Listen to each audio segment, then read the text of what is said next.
বীর চট্টগ্রাম মুসলমানেরা বুঝতে পারলে আওয়াজ করে বলেন, এই যে চট্টগ্রাম মেডিকেলে যে নবজাতকটা পাওয়া গেল, ওর বাবাকে আমাকে বলেন, ওর বাবাকে, ওর মাকে, ও কোন ফ্যামিলির সন্তান কেউ জানে?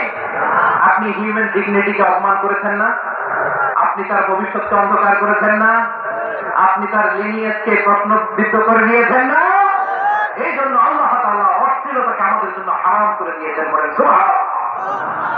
এই জন্য রব্বুল আলামিন বলেন, কুল ইন্নামা হারামা রাব্বিয়াল ফাওয়াহিশা মা যাহারা মিনহা ওয়া মা বাতান, প্রকাশ্য অপ্রকাশ্য সব অশ্লীলতাকে হারাম ঘোষণা করে দিয়েছে কে? আবার দুনিয়ার বুকে যারা অশ্লীলতার প্রসার করে তাদের জন্য শাস্তি মজুদ রেখেছে কে? রব্বুল আলামিন বলেন, ইন্নাল্লাযীনা ইউহিব্বুনা আন তাশিআল ফাহিশাতু ফিল্লাযীনা আমানু লাহুম আযাবুন আলীমুন ফিদ দুনিয়া ওয়াল আখিরাতি ওয়াল্লাহু ইয়া'লামু ওয়া আনতুম লা তা'লামুন।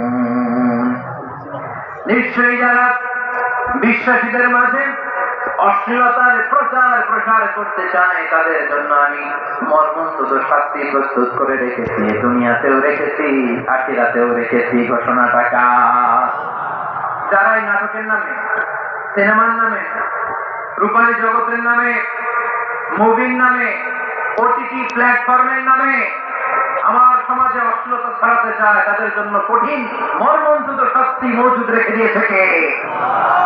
ও আমার বোনেরা, এখনো আপনি জাগবেন না? এখনো আপনার চিন্তার দুয়ারে এখনো নাড়া পড়ে নাই? ওরা আপনাকে উলঙ্গ বানাতে চায়, ওরা আপনাকে আইটেম গান বানাতে চায়। এজন্য ইসলাম অশ্লীলতাকে হারাম করে, হারাম। ইসলাম বলেছে দুজন দুজন দূরে থাকো, ওরা বলে না কাছে আসো, কাছে আসার গল্প, ক্লোজ আপ ওয়ান, কাছে আসার গল্প আছে না? নাই? চট্টগ্রামে তো এগুলো নাই মাশাআল্লাহ। হ্যাঁ, এখানেও আছে ক্লোজ আপ ওয়ান, কাছে আসার গল্প। আল্লাহ বলেন, ওরা তারপরে জিনা, কাছে আসো না, জিনার থেকে দুজন দুজন কিলো দূরে থাকো, ওরা বলে কাছে আসার গল্প।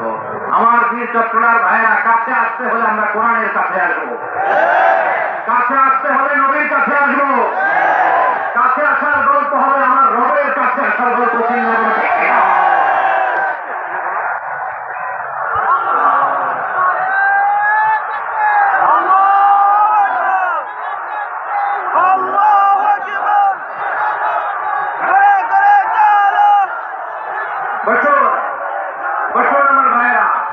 তাহলে অশ্লীলতার সাথে আমাদের কোন সম্পর্ক? সবাই বলতে পারেননি, আওয়াজ করে বলেন, অশ্লীলতার সাথে আমাদের কোন সম্পর্ক? আমরা এই সমস্ত ক্লোজ আপ ওয়ান, কাছে আসার গল্পের প্রোগ্রামে যাব? আমরা কোন ধরনের অশ্লীল